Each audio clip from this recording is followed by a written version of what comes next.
నమస్కారం. నా పేరు వసంతలక్ష్మి. నేను అమెరికాలో ఉన్న ఆర్యా యూనివర్సిటీలో సంస్కృత విభాగంలో పనిచేస్తున్నాను. మనం పేరు వెంకటేశ్వర శాస్త్రి గారు రాసిన కృష్ణ చరిత్రలో కృష్ణుడి బాల్యానికి సంబంధించిన కథలని చెప్పుకుంటున్నాం. ఇంతకుముందు గోవర్ధన పర్వతాన్ని ఇంద్రపూజకు బదులుగా గోవర్ధన పర్వత పూజని చెయ్యమని చెప్పి కృష్ణుడు నందాదుల్ని ప్రోత్సాహపరిచి వాళ్ళ చేత ఆ గోవర్ధన పూజని చేయించటం, ఆ ఘట్టాన్ని చదువుకున్నాం. దాని తర్వాత ఘట్టాన్ని ఇప్పుడు మొదలు పెడదాం.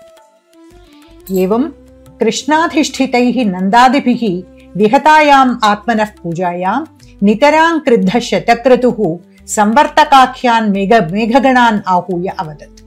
ఏవం ఈ విధంగా కృష్ణ అధిష్ఠితైః నందాదిభిః, కృష్ణుడి చేత అధిష్ఠింపబడిన అంటే కృష్ణుడి చేత తన మాట నడిచేటట్లుగా చేసుకోబడినటువంటి నందాదిభిః, నందుడు మొదలైనటువంటి వాళ్ళ చేత ఆత్మనః పూజాయాం విహతాయాం, తనకు చెయ్యబడేటువంటి పూజ, తన కోసం ఉద్దేశించబడినటువంటి పూజ ఏదైతే ఉందో అది కాస్తాను విహతాయాం, అది అడ్డగించబడగా, అది జరగకుండా ఆపేయబడగా నితరాం క్రుద్ధః శతక్రతుః, శతక్రతువు అంటే 100 అశ్వమేధ యాగాలు చేసినటువంటి వాడు ఇంద్ర పదవిని అధిష్ఠిస్తాడు అని చెప్తారు.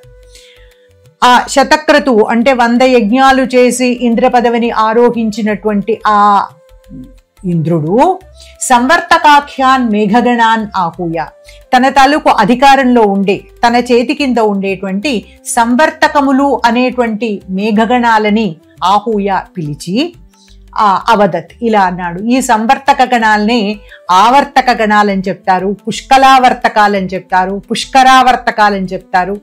మొత్తానికి ఈ వృత్తు వర్తనే ధాతు అయితే కామన్ వీటన్నింటిలోనూ.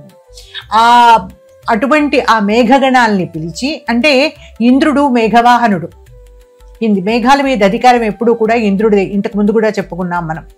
కాబట్టి ఆయన చేతిలో ఉండేవి ఏమిటి అంటే మేఘాలు.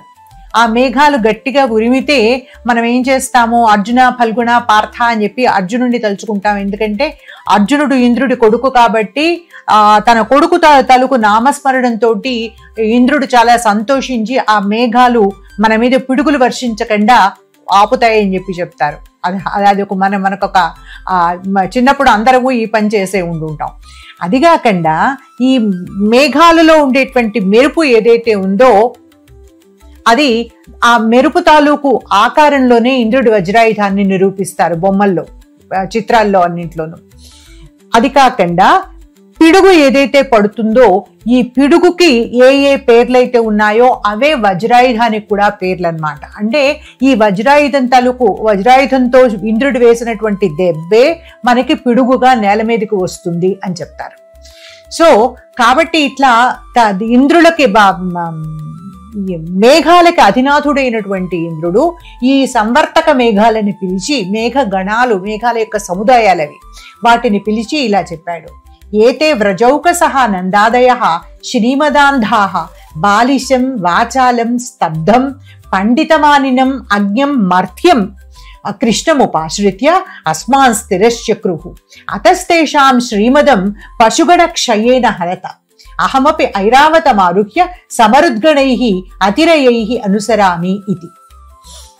ఈయన ఏం చెప్పాడు, ఏతే వ్రజౌకసః నందాదయః, ఈ వ్రజంలో ఓకసః అంటే ఈ వ్రజం నివాస స్థానంగా కలిగినటువంటి ఈ నందుడు మొదలైన వాళ్ళందరూ కూడా శ్రీమదాంధాః, ముందరి మాట వీళ్ళందరూ వాళ్ళ యొక్క శ్రీమదం అంటే ఆ సంపద వల్ల కలిగినటువంటి గర్వం, ఆ దర్పంతో అంధాః గుడ్డివాళ్ళైపోయారు. వాళ్ళు కన్ను విన్ను కానకుండా ఉన్నారు. అంతేకాకుండా వీళ్ళకి సలహా చెప్పిన వాడెవరు, బాలిశం. బాలిశం అంటే చిన్నవాడు, కిడ్, పైగానేమో చైల్డిష్ గా అలా బిహేవ్ చేసేటువంటి వాడు. బాలిశం వాచాలం, అతి వాగుడుకాయ. ఈ వాగుడుకాయ అయినటువంటి స్తబ్ధం, పోనీ వాడేమన్నా బాగా తెలివైన వాడా, స్తబ్ధం బుద్ధి లేనివాడు.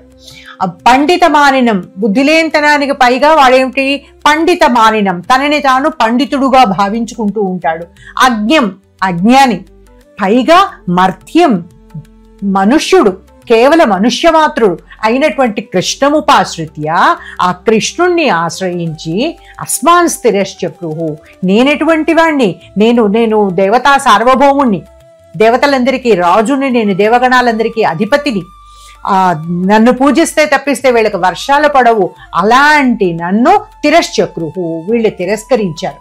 అతః తేషాం శ్రీమదం పశుగణ క్షయేన హరత, కాబట్టి వాళ్ళ తలుకు శ్రీమదాన్ని, ఐశ్వర్య గర్వం ఏదైతే ఉందో, ఐశ్వర్య దర్పం ఏదైతే ఉందో దాన్ని పశుగణ క్షయేన, వాళ్ళ యొక్క పశుగణాలన్నింటినీ నాశనం చేసి ఆ నాశనం ద్వారా హరత, పోగొట్టండి. అంటే వాళ్ళకి ఐశ్వర్యం వచ్చిందంటే దేని వల్ల వచ్చింది? వాళ్ళ దగ్గర ఉన్నటువంటి ఆ పశుగణాల వల్ల వచ్చింది. అందులోనూ కృష్ణుడు పుట్టిన తర్వాత, కృష్ణుడు ఆ ఆలమందల మధ్యలోకి వచ్చిన తర్వాత అవి ఇబ్బడి ముబ్బడిగా పెరిగిపోతున్నాయి. దాంతో వీళ్ళ ఐశ్వర్యం పెరిగిపోతుంది. కాబట్టి వీళ్ళ పశుగుణాలను గనక నాశనం చేస్తే వీళ్ళ ఐశ్వర్య గర్వము అణిగిపోతుంది. కాబట్టి ఆ పని చెయ్యండి మీరు. అహమపి ఐరావతం ఆరుహ్య సమరుద్గణై అతిరయై అనుసరామి, నేను కూడా ఐరావతం ఆరుహ్య, నా వాహనమైనటువంటి తెల్ల ఏనుగు, ఆ తెల్ల ఏనుగైనటువంటి ఐరావతాన్ని ఎక్కి మరుద్గణాలతోటి అతిరయై, అతి తీవ్రమైన వేగం కలిగినటువంటి మరుద్గణాలతో కూడినటువంటి వాణ్ణి అనుసరామి. అంటే ఇప్పుడు ఇంత పెద్ద వర్షాలు, అంటే ఇప్పుడు మేఘగణాలు ఏం చేయాలి? ఇవి వర్షాన్ని కురిపించాలి. ఈ వర్షాన్ని కురిపించేటువంటి మేఘాలకి తోడుగా మరుద్గణాలు కూడా వచ్చినాయి అనుకోండి, ఆ పెద్ద పెద్ద వాయువుల సమూహాలు కూడా వస్తే మొత్తం కంప్లీట్ నాశనం జరుగుతుంది, అక్కడ డివాస్టేషన్. అందుకోసం అని చెప్పి ఆ మరుద్గణాల్ని కూడా తీసుకుని నేను వస్తాను, మిమ్మల్ని అనుసరిస్తాను అని. మఘవత ఆజ్ఞప్తాస్తే నిర్ముక్త బంధనాః నిరంతరాసారై గోకులం పీడయామాసు. ఇత్థం, ఈ విధంగా మఘవా అంటే ఇంద్రుడు, ఆ ఇంద్రుడి చేత ఆజ్ఞప్తాః తే, ఆజ్ఞాపించబడినటువంటి ఆ సంవర్తక మేఘాలు, నిర్ముక్త బంధనాః, వాటికి ఉన్నటువంటి బంధనాలన్నిటినీ నిర్ముక్త, విడిచిపెట్టేసి, అంటే ఈ వీటికి కూడాను, మేఘాలకు కూడాను ఇంత వర్షించవచ్చు, ఇంతకు మించి వర్షించకూడదు అనే కొంత లిమిటేషన్స్ ఉంటాయి, కొన్ని పరిధులు ఉంటాయి.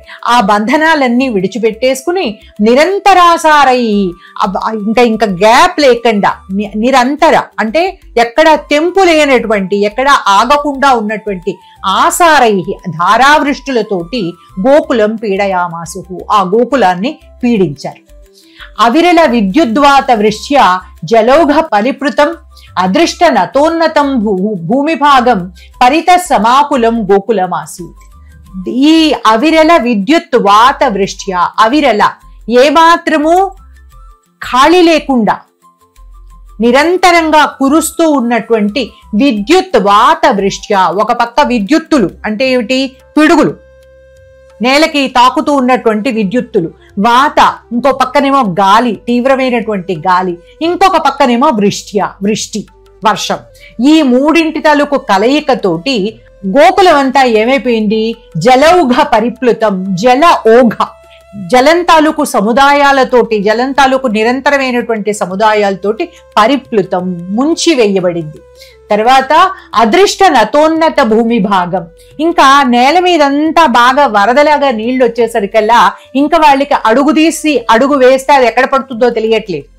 నత ఉన్నత భూమి భాగం, ఎత్తుగా లోతుగా ఉన్నటువంటిది ఎగుడు దిగుళ్ళు ఏవి కూడా అదృష్ట, కనిపించకుండా ఉన్నటువంటి భూమి భాగం కలిగినట్టుగా పరితః సమాకులం గోకులమాసీత్. నీళ్లలోకి నీళ్లు వచ్చేసినాయి, కోష్ఠాల్లోకి నీళ్లు వచ్చేసినాయి, ఇంకా వాళ్ళకి ఎక్కడా నిలవడానికి అవకాశం లేకుండా అయిపోయి ఈ గోకులం అంతా కూడా పరితః సమాకులం, అంతటా చాలా కలగుండు పడిపోతూ ఉందన్నమాట. గావః నిరాహారాః శీతానిలేన వేపమానాః ఆచుకృషుః. గావః, ఈ ఆవులన్నీ తినాల్సినటువంటి ఆహారం అంతా నేల మీద ఉంటుంది. ఎత్తుగా ఇప్పటి రోజుల్లో లాగా అలా ఉండదు కదా, పచ్చిక అవి వేస్తాయి. ఈ పచ్చిక బీళ్ళన్నీ కూడా మునిగిపోయినాయి. దాంతో ఇంకా వాటికి ఆహారం లేదు. నిరాహారాహ శీతానిలేన వేపమానాహ, ఆ చల్లటి గాలి తడిసిపోయి ఉన్నాయి, ఆ తడిసిపోయి ఉండి చల్లటి గాలి వీస్తూ ఉంటే వేపమానాహ వణుకుతూ ఉన్నాయి. ఇప్పుడు ఈ మన ఇళ్లలో పెంచుకునేటువంటి ఈ జంతువుల్లో సుకుమారమైనటువంటి ఆవులకి చాలా సౌకుమార్యం ఎక్కువ. అందుకోసమే గోబ్రాహ్మణేభ్య శుభమస్తు అని చెప్తారంటే, గోవులు బ్రాహ్మణులు సుఖంగా ఉండాలి అంటే వీళ్ళే సుఖంగా ఉండాలా, వేరే వాళ్ళు సుఖంగా ఉండకూడదా అని మనం కుశక్కలు లేవదీయకూడదు. ఎందుకంటే మానవుల్లో బ్రాహ్మణ జాతికి ఉన్నటువంటి పని ఏమిటి? యజన యాజనాలు, అధ్యయన అధ్యాపనాలు, దాన ప్రతిగ్రహణాలు. బ్రాహ్మణ జాతి గనక సుఖంగా ఉంది అంటే ఇవన్నీ జరుగుతున్నాయి అన్నమాట. అంటే యజన యాజనాలు, యజ్ఞాలు, యజ్ఞం చేయించడాలు జరుగుతున్నాయి, చదువుకోవడాలు, చదువు చెప్పడాలు జరుగుతున్నాయి. ఇవన్నీ ఎప్పుడు జరుగుతాయి? సొసైటీ అంతా సుభిక్షంగా ఉన్నప్పుడు, ఏ ఉపద్రవాలు లేకుండా ఉన్నప్పుడు. కాబట్టి మానవులలో బ్రాహ్మణులు సుఖంగా ఉన్నారు అంటే అర్థం ఏమిటంటే, ఇది నేను బ్రాహ్మణ పక్షపాతంతో చెప్తున్న మాట కాదు, ఇది ఏ అభిప్రాయంతో చెప్తున్నానో, ఏ అభిప్రాయంతో చెప్పబడిందో దాన్ని చెప్తున్నాను అన్నమాట. అంటే సొసైటీ తలకు సుఖజీవనానికి యజనయాజనాలు జరగడము, అధ్యయన అధ్యాపనాలు జరగడము, దాన ప్రతిగ్రహణాలు, డబ్బు బాగా చేతిలో ఉంటే దానం చేస్తాం కదా, ఇట్లాంటివన్నీ జరగడానికి అవకాశం ఉంటుంది. కాబట్టి అటు మానవులలో బ్రాహ్మణులు సుఖంగా ఉండాలి అంటే, బ్రాహ్మణులు గనక సుఖంగా ఉన్నారంటే మిగిలినటువంటి అందరూ కూడా సుఖంగానే ఉంటారు, ఖచ్చితం అది. ఇంకా గోవులు, జంతువులలో గోవులు సుఖంగా ఉండాలి అని చెప్తారు. ఎందుకంటే చెప్తున్నా కదా, గోవులు చాలా సుకుమారమైన జంతువులు. వాటికి తిండి చిన్న తేడా వచ్చిందంటే వాటికి అనారోగ్యం చేస్తుంది. తర్వాత వాటి ఉండేటువంటి చోటు సమంగా లేకపోతే వాటికి అనారోగ్యం చేస్తుంది. ఇలా మామూలుగా ఇట్లాంటి వర్షాలు వచ్చినప్పుడు గేదెలకు ఏమీ అవ్వదు, మామూలుగానే ఉంటాయి అవి. కానీ ఆవులు వణికిపోతూ ఉంటాయి. అందుకోసం ఆవులకు ఏం చేస్తారంటే, ఇలా పల్లెటూళ్ళల్లో ఇలా బాగా వర్షాలు అవి వస్తే గోనెపట్టాలు అవి కప్పి వాటిని కొంచెం వెచ్చగా ఉండేటట్లుగా చూసుకుంటారు. లేకపోతే మనకి తెలుసు, ఆహారం సరైన ఆహారం కనుక వెళ్ళకపోతే ఆవులు మందలుగా చనిపోయేటువంటి సంఘటనలను మనం కూడా చూస్తూనే ఉన్నాం, పెద్ద పెద్ద న్యూస్ ఐటమ్స్ గా చూస్తున్నాం వాటిని. సో కాబట్టి సుకుమారమైనటువంటివి ఆవులు. ఈ సుకుమారమైనటువంటి ఆవులు శీతాని లేన వేపమానాహ, ఈ చల్లటి గాలికి వణికిపోతూ ఆచుకృషు అంబా అంబా అని అరుస్తూ ఉన్నాయన్నమాట. ఆసార పీడితాహ గోపాహ గోప్యశ్చ శీతార్తాహ వేపమానాహ గోవింద పాదమూలం ఆగత్య శరణం యయుహు. ఇంకా ఇవే ఇలా ఉంటే మనుషుల మాట చెప్పేదే ఉంది. ఆసారము అంటే ఆసారం అంటే ఏమిటి?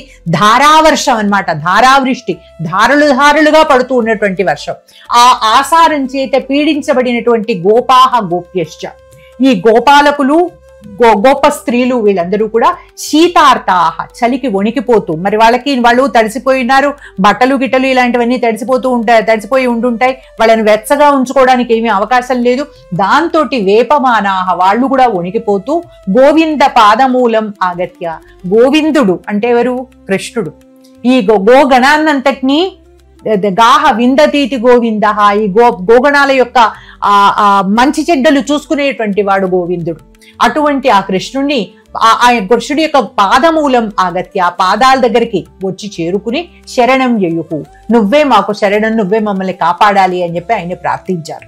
తదా భగవాన్ శ్రీకృష్ణ తదేతత్ కుపితేంద్రకృతం విజ్ఞాయ ఆర్తత్రాణ పరాయణ ఆర్తం గోపాలకులం పరిపాల్య లోకేశమానిన శతక్రతోహ దర్పమపజిహీర్షు ఏకేన కరేణ అంతికస్థం గోవర్ధనాద్రిం శిలీంధ్రమివ ఉత్పాట్య ఛత్రమివ ధృత్వా గిరిపతన భయం అపహాయ నిశంకమిమం గిరిగర్తం సగోధనా ప్రవిశతేతి నందాదీన్ అవోచత్. ఇంత పెద్ద వాక్యంలో కృష్ణుడు చేసిన మొత్తం పని ఉందన్నమాట.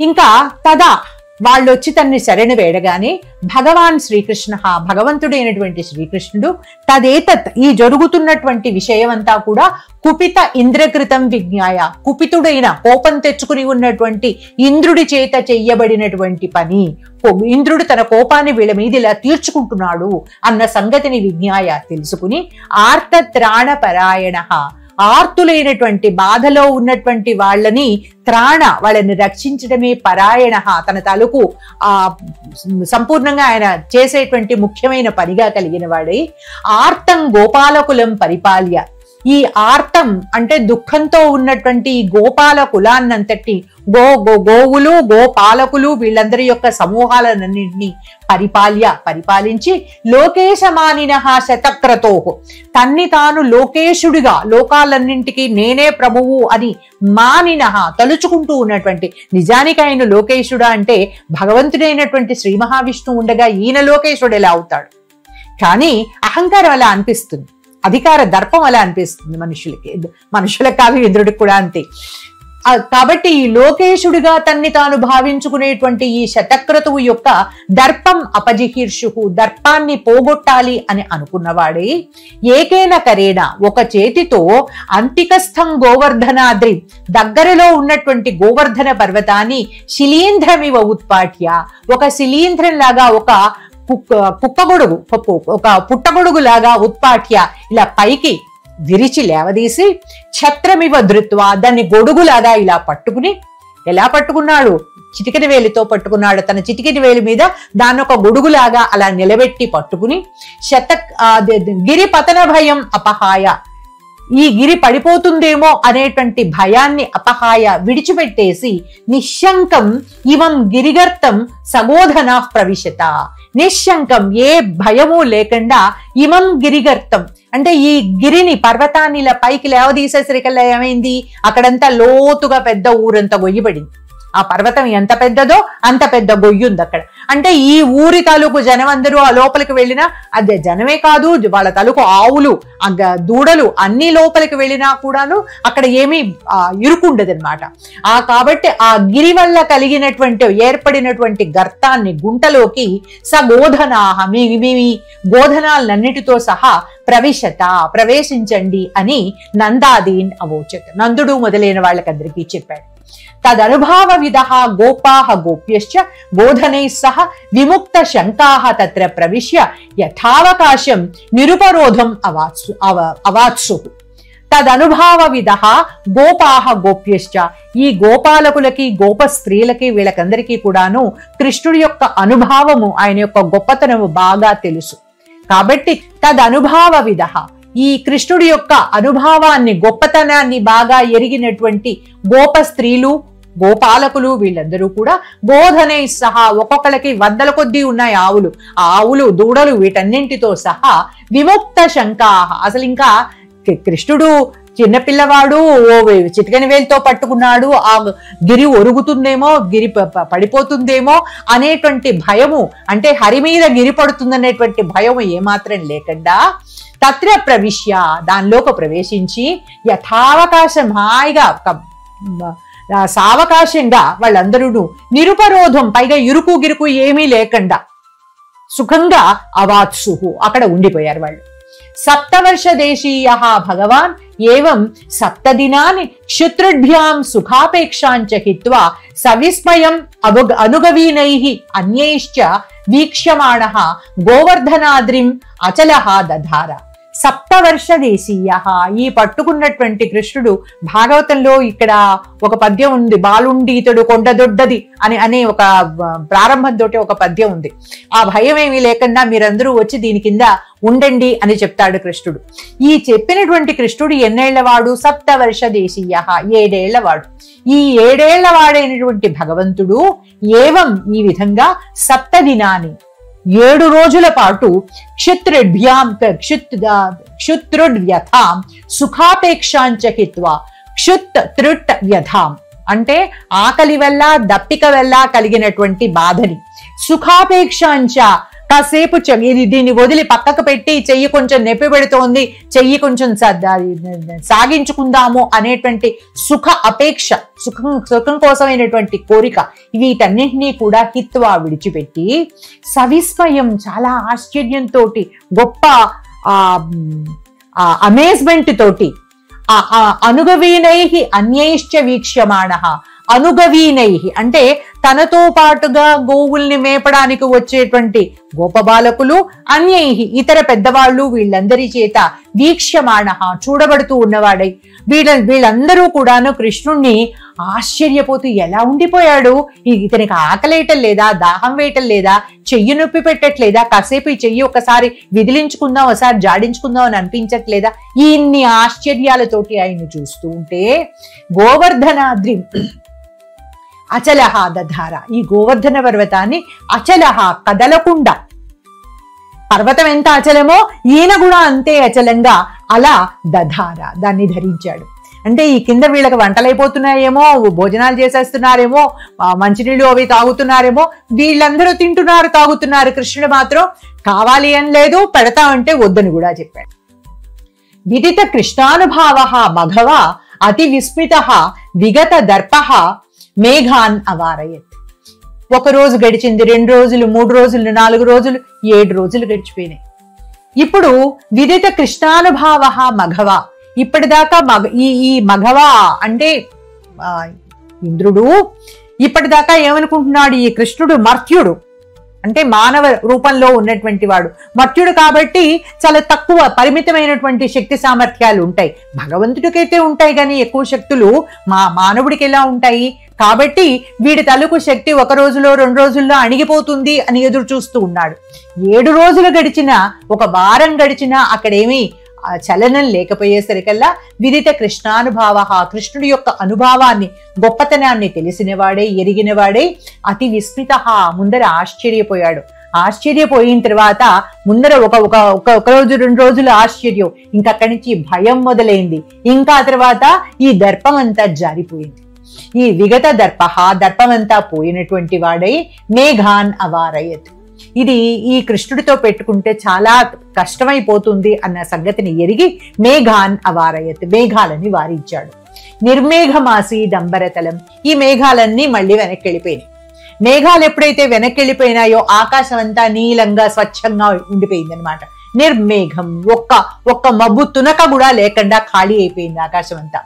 వాతవర్షం ఉపారతం. ఆ గాలివాన ఉందే ఇప్పటిదాకాను, ఆ గాలివాన కూడా ఉపారతం ఆగిపోయింది. మేఘాలు లేకపోతే ఇంకా వర్షం లేదు. ఇంకా ఈ ఇంద్రుడు ఉపసంహరించాడు కాబట్టి గాలులు కూడా, మరుత్తులు కూడా వెళ్ళిపోయినాయి. అంశుమాన్ ఉదియాయ. అంశుమాన్ సూర్యుడు, కిరణాలు కలిగినటువంటి వాడు సూర్యుడు ఉదియాయ ఉదయించాడు. గోపాహ గోప్యశ్చ తదాదేశాత్ విగతత్రాసాహ స్వం స్వం గేహం సపరికరాహ అయాశిషు. ఇంకా ఈ గోపాహ గోప్యశ్చ, గోపాలకులు గోపస్త్రీలు వీళ్ళందరూ కూడా తదాదేశాత్, ఇప్పుడు చూసి కృష్ణుడు ఎండొచ్చేసింది, సూర్యుడు వచ్చేసాడు, ఇంకా మీరు ఇళ్ళకి వెళ్ళిపోండి అని చెప్పేశాడు. చెప్పేసరికల్లా ఈయన తదాదేశాత్, ఈయన కృష్ణుడి యొక్క ఆదేశంతో విగతత్రాసాహ, ఇంకా వెళితే అక్కడ ఏముంటాయో భయం, మళ్ళీ ఇళ్ళన్నీ ఏమైపోయినాయో, ఇళ్లలోకి పాములు వచ్చేసినాయో, మండగబులు వచ్చేసినాయో, ఇలాంటివన్నీ భయాలు ఉంటాయి.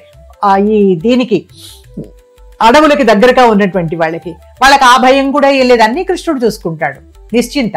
దాంతో విగత త్రాసాహ, ఎటువంటి భయము లేనటువంటి వాళ్ళై స్వం స్వం గేకం, తమ ఇళ్లకి సపరికరాహ, తమ తాలూకు ఇప్పటిదాకా తెచ్చుకున్నటువంటి సామాన్లన్నీ ఏవైతే ఉన్నాయో, వంటకి ఉండడానికి అన్ని తెచ్చుకున్నారు సామాన్లు, ఆ పరికరాలన్నీ పుచ్చుకుని వెళ్ళిపోయారు. అయాశిషుకు వెళ్ళిపోయారు.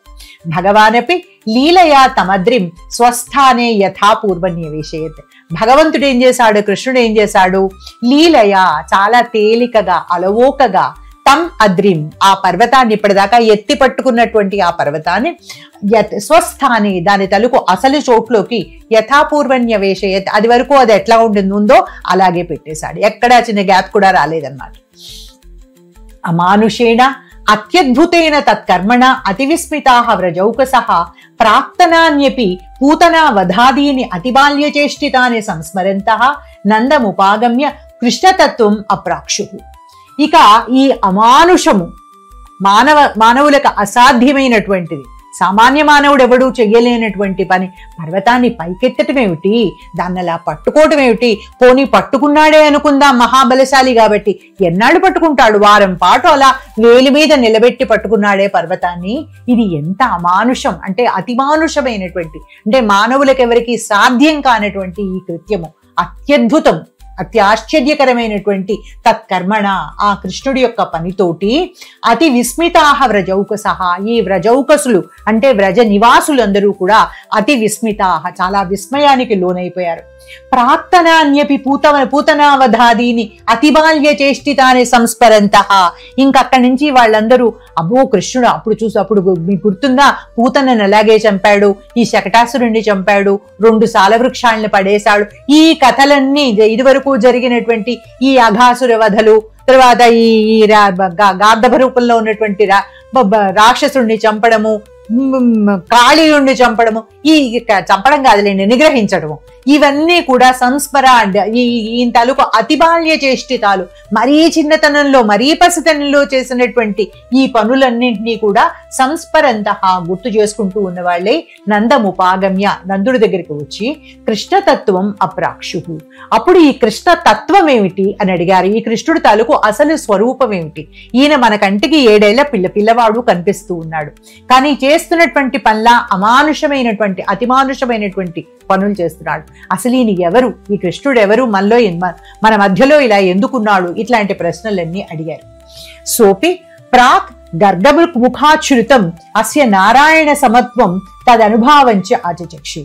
సహా అపి నందుడు కూడా ప్రాక్ ఇతః పూర్వము ఇంతకు ముందు గర్గాచార్యుడు వచ్చి తనకు చెప్పినటువంటి గర్గముఖాత్ శృతం, గర్గుడి ద్వారా తాను విన్నటువంటి అస్య నారాయణ సమత్వం, ఈ కృష్ణుడి యొక్క నారాయణ సమత్వం అంటే శ్రీ మహావిష్ణువుతో సమానమైన వాడు అయి ఉండడాన్ని, తదనుభావంచ మరి నారాయణుడితో సమానమైన వాడు అయితే నారాయణుడికి ఏ శక్తి సామర్థ్యాలు ఉన్నాయో అవన్నీ ఈయనకు కూడా ఉంటాయి కదా, కృష్ణుడు కూడా ఉంటాయి కదా. కాబట్టి తదనుభావం ఈయన యొక్క శక్తి సామర్థ్యాల్ని కూడా ఆచచక్షి వాళ్ళకందరికీ చెప్పాడు.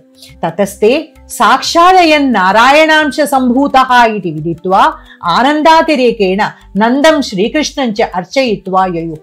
తతః తే ఆ తర్వాత వాళ్ళందరూ అయం ఈ కృష్ణుడు సాక్షాత్ నారాయణాంశ సంభూతః సాక్షాత్తుగా నారాయణుడి యొక్క అంశతోటి పుట్టినవాడు అనేటువంటి సంగతిని విదిత్వా తెలుసుకుని ఆనందాతిరేకేణ ఆనందం యొక్క అతిరేకము ఆనందం యొక్క అతిశయంతో నందం శ్రీకృష్ణంచ అర్చయిత్వా నందుణ్ణి శ్రీకృష్ణుణ్ణి ఇద్దరినీ కూడా అర్చయిత్వా అర్చించి యయుః తమ తమ ఇళ్లకి వెళ్ళిపోయారు. ఏవం శైలోద్ధరణేన రక్షితే గోకులే సంతుష్టా సురభిః గతదర్పః మఘవాచ యదునందనం ద్రష్టుమాజగ్మతుః. ఏవం ఈ విధంగా శైల ఉద్ధరణేన పర్వతాన్ని ఎత్తడంతో గోకులే రక్షితే గోకులే గోకులము రక్షించబడగా, గోకులే రక్షితే గోకులము రక్షించబడగా, గోకులం అంటే గోపాలకులు గోవులు ఇవన్నీ కూడాను రక్షించబడగా, సంతుష్టా సురభిః సురభిః కామధేనువు అంటే గోజాతికి తల్లి కదా ఆవిడ, దాంతో తన సంతానం అంతా రక్షించబడింది అనే సంతోషంతో చాలా సంతృప్తురాలై ఆ సురభి కామధేనువు గతదర్పః మఘవాచ మఘవా ఈ ఇంద్రుడు గత దర్పః తన తలుకు దర్పాన్నంతటి పోగొట్టుకుని వినయంతో కూడినటువంటి వాడై వీళ్ళిద్దరూ కూడా యదునందనం ద్రష్టుం ఆ జగ్మతుః యదునందనుడైనటువంటి ఆ కృష్ణుణ్ణి ద్రష్టుం చూడ్డానికి యదువంశంలో పుట్టినటువంటి కృష్ణుణ్ణి చూడ్డం కోసం ఆ జగ్మతుః వచ్చారు. దృష్ట శృత తదనుభావః మఘవా వివిక్తే తముపాగమ్య సవ్రీడః నష్ట త్రిలోకేశ మదః శిరసా తం ప్రణమ్య కృతాంజలిః ఏవం అస్తుత. ఇలా దృష్ట శృత తదనుభావః మఘవా ఇంద్రుడు దృష్ట తన చేత చూడబడిన శృత వినబడినటువంటి తదనుభావః కృష్ణుడి యొక్క అనుభావము గొప్పతనం కలిగిన వాడే, ఆయన యొక్క ప్రభావాతిశయం కలిగినటువంటి వాడే. అంటే ఇంతకు ముందు విని ఉన్నాడు కృష్ణుడి యొక్క ప్రభావాతిశయాన్ని చాలా మంది ద్వారా విని ఉన్నాడు, ఉన్నా కూడా తనకున్నటువంటి ఆ గర్వం ఏదైతే ఉందో తన యొక్క అధికార మదం ఏదైతే ఉందో దాంతో ఈ మానవ రూపంలో ఉన్నటువంటి కృష్ణుడి యొక్క పరమపురుషత్వాన్ని గ్రహించలేకపోయాడు. కానీ ఇప్పుడు దృష్ట తాను చూశాడు, తన కళ్ళతో తను స్వయంగా చూశాడు ఏది కృష్ణుడి యొక్క అనుభవాన్ని. దాంతో వివిక్తే తం ఉపాగమ్య ఆయన వివిక్తే ఏకాంతంలో తం ఉపాగమ్య ఇంకా ఇక్కడికి కూడా అందరి ముందర తన తాలూకు ఆ గర్వం పోయింది అని ఒప్పుకోవడానికి కృష్ణుడికి అంటే ఇతను వచ్చిన సంగతి మిగిలిన వాళ్ళందరికీ కనిపించిందో కనిపించలేదో అది మనకి తెలియదు. కాబట్టి కృష్ణుణ్ణి వివిక్తంలో ఏకాంతంలో ఆయన దగ్గరికి వెళ్ళి సవ్రీడః సిగ్గుపడుతూ తను చేసినటువంటి పనికి తానే సిగ్గుపడుతూ నష్ట త్రిలోకేశ మదః తన యొక్క నేను త్రిలోకేశుణ్ణి అనేటువంటి గర్వం ఏదైతే ఉందో అది నష్టమైపోగా అది నశించిపోగా శిరసా తం ప్రణమ్య తల వంచి ఆయన పాదాల దగ్గర పెట్టి నమస్కారం చేసి బ్రహ్మదేవుడే నమస్కరించాడు. ఈయన ఎంతల ఇంద్రుడు ఒక లెక్క. దాంతో శిరసాతం ప్రణమ్య ఆయన పాదాల దగ్గర శిరస్సు పెట్టి నమస్కారం చేసి కృతాంజలి చేతులు జోడించి ఏవం అస్తుత ఆయన్ని ఇలాగా స్తోత్రం చేశాడు. నమస్తుభ్యం భగవతే పురుషాయ మహాత్మనే వాసుదేవాయ కృష్ణాయ సాత్వతాం పతయే నమః. స్వచ్ఛందోపాత్త దేహాయ విశుద్ధ జ్ఞానమూర్తయే పరస్మై సర్వబీజాయ సర్వభూతాత్మనే నమః. పితాగురుస్త్వం జగతామధీశ్వరో దురత్యయః కాల ఉపాత్తదండః హితాయ స్వేచ్ఛాతనుభిః సమీహసే మానం విధున్వన్ జగదీశమానినాం ఇత్యాదినా. ఈయన నమస్తుభ్యం భగవతి నమస్కారం చేశాడు. నేను నీకు నమస్కరిస్తున్నాను. ఎటువంటి నీకు? భగవతే తుభ్యం భగవంతుడవైనటువంటి నీకు. పురుషాయ మహాత్మని మహాత్ముడవు, పురుషుడవు, ఆది పురుషుడవు, పురుషోత్తముడవు అయినటువంటి నీకు, పరమ పురుషుడవు అయినటువంటి నీకు నమస్కారం. వాసుదేవాయ కృష్ణాయ అటు పరమ పురుషుడవై ఉండి నువ్వెలా ఉన్నావు? వాసుదేవాయ వసుదేవుడి కొడుకు అయినటువంటి కొడుకు అనేటువంటి రూపంలో ఉన్నావు. కృష్ణాయ ఒక కృష్ణుడి యొక్క అవతారంలో ఉన్నావు. సాత్వతాం పతయే నమః. సాత్వతాం సాత్వతి యొక్క వంశంలో పుట్టినటువంటి వాళ్ళైనటువంటి ఈ యదువులందరికీ కూడాను పతయే పతివైనటువంటి నీకు నమస్కారం. స్వచ్ఛందోపాత్త దేహాయ నీ యొక్క ఛందము, నీ యొక్క ఇచ్ఛ, ఆ ఛందంతో ఉపాత్త దేహాయ ఒక దేహాన్ని స్వీకరించిన వాడివి. నిజంగా నువ్వు నీ తలుకు అసలు స్వరూపం అయితే నువ్వు నిరాకారుడివి. నిరాకారుడివైనటువంటి నువ్వు నీ ఇచ్ఛతోటి వివిధ రూపాలను ధరిస్తావు. విశుద్ధ జ్ఞానమూర్తయే నువ్వు ఎటువంటి వాడివి అంటే విశుద్ధమైనటువంటి జ్ఞానమే నీ యొక్క స్వరూపంగా కలిగినటువంటి వాడి. నీ లోకంలో ఉన్నటువంటి స్వచ్ఛమైన జ్ఞానం ఏదో అదే నీ స్వరూపం. సర్వస్మై సర్వబీజాయ సర్వభూతాత్మనే. సర్వస్మై ఈ చరాచర ప్రాణిజాతంలో నువ్వు కానిది అంటూ ఏదీ లేదు. ప్రాణులు అప్రాణులు అన్నీ నీవే, అన్నీ నీ తాలూకు రూపాలే. సర్వబీజాయ అన్నింటికీ బీజం, ఆది బీజం, మూల కారణం నువ్వే. సర్వభూతాత్మని అన్ని భూతములు అంటే ఏమిటి? ప్రాణులు, అన్ని ప్రాణుల యొక్క రూపంలో ఉన్నటువంటిది నువ్వు. అటువంటి నీకు నమస్కారం. పితా గురుస్త్వం జగతామధీశ్వరః. త్వం నువ్వు, జగతాం ఈ లోకాలన్నింటికి, పితా నువ్వే తండ్రివి, గురువు నీవే గురువు. అంటే గురు శబ్దానికి రెండర్థాలు చెప్పుకోవచ్చు మనం. గురువు అంటే పెద్దవాడివి, లేదా గురువు భవిష్యత్ కాలంలో నువ్వే కదా భగవద్గీత బోధించి లోకాలన్నింటికి జగద్గురువు కాబోతున్నావు. కాబట్టి నువ్వే గురువువి. జగతాం అధీశ్వరః ఈ లోకాలన్నింటికి నువ్వే అధీశ్వరుడవు. దురత్యయః కాలః ఉపాత్తదండః. దురత్యయః నిన్ను మించిపోవడానికి ఎవరికీ సాధ్యం కాదు. నిన్ను అతిక్రమించడానికి ఎవరికీ సాధ్యం కాదు. కాలః ఉపాత్తదండః నువ్వు కాలస్వరూపుడివి. ఉపాత్తదండః ఒక దండం చేత ధరించి, అంటే చేత్తో కర్ర పట్టుకునే అర్థం కాదు, దండించేటువంటి శక్తిని నీ యందు ఉంచుకుని లోకాలన్నింటినీ కూడాను నువ్వు సరైన మార్గంలో నడిపిస్తూ ఉన్నావు. హితాయ స్వేచ్ఛాతనుభిః సమీహసే మానం విధున్వన్ జగదీశ మానినాం. ఈ లోకాల యొక్క హితం కోసమై స్వేచ్ఛాతనుభిః అంటే ఇంతకు ముందు స్వచ్ఛందోపాత్త దేహాయ అని ఏదైతే చెప్పాడో అదే అర్థం. స్వేచ్ఛ అంటే నీ యొక్క ఇచ్ఛ ప్రకారం, నీ యొక్క ఇష్టం ప్రకారం, తనుభి నీ చేత ధరించబడినటువంటి ఈ శరీరాలతో జగదీశ ఓ జగదీశ్వరుడా, మానినా నా వంటి అహంకారుల యొక్క మానం, అహంకారాన్ని విధున్వన్ దులిపేస్తూ, పోగొట్టేస్తూ, సమీహసే అంటే ఈ లోకాలన్నింటినీ నువ్వు చక్కగా కాపాడుతూ ఉన్నావు, వీటినన్నింటినీ చూసుకుంటూ ఉన్నావు. ఇట్లాంటి ఇత్యాదిన ఇలాంటి ఈ స్తోత్రాలతోటి ఆయన్ని స్తోత్రం చేశాడు. దీంతో ఈ గోవర్ధనోద్ధరణము ఇంద్రుడి యొక్క మానాన్ని, ఇంద్రుడి యొక్క అహంకారాన్ని, దర్పాన్ని అణగదొక్కటము అనేటువంటి కృష్ణుడి యొక్క ఈ అద్భుతమైనటువంటి లీలతోటి ఈ పూట కథని ఆపేద్దాం. తర్వాతి కథని మళ్ళీ చూద్దాం. నమస్కారం. స్వస్తి.